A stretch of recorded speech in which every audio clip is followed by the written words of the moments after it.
Just want to show you how you can save money on your table, epoxy table. This is wax paper. You see?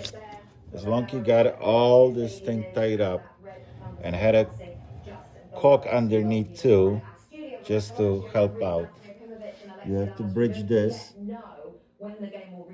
just like that. And this is the wax paper. I have rolls of it. Just want to show you. Just the paper, wax paper. And I don't have to build all the thing all around and stuff if you're doing this thing. So you're saving a bunch of money. Wax paper, rivet table. As long as you have this setup.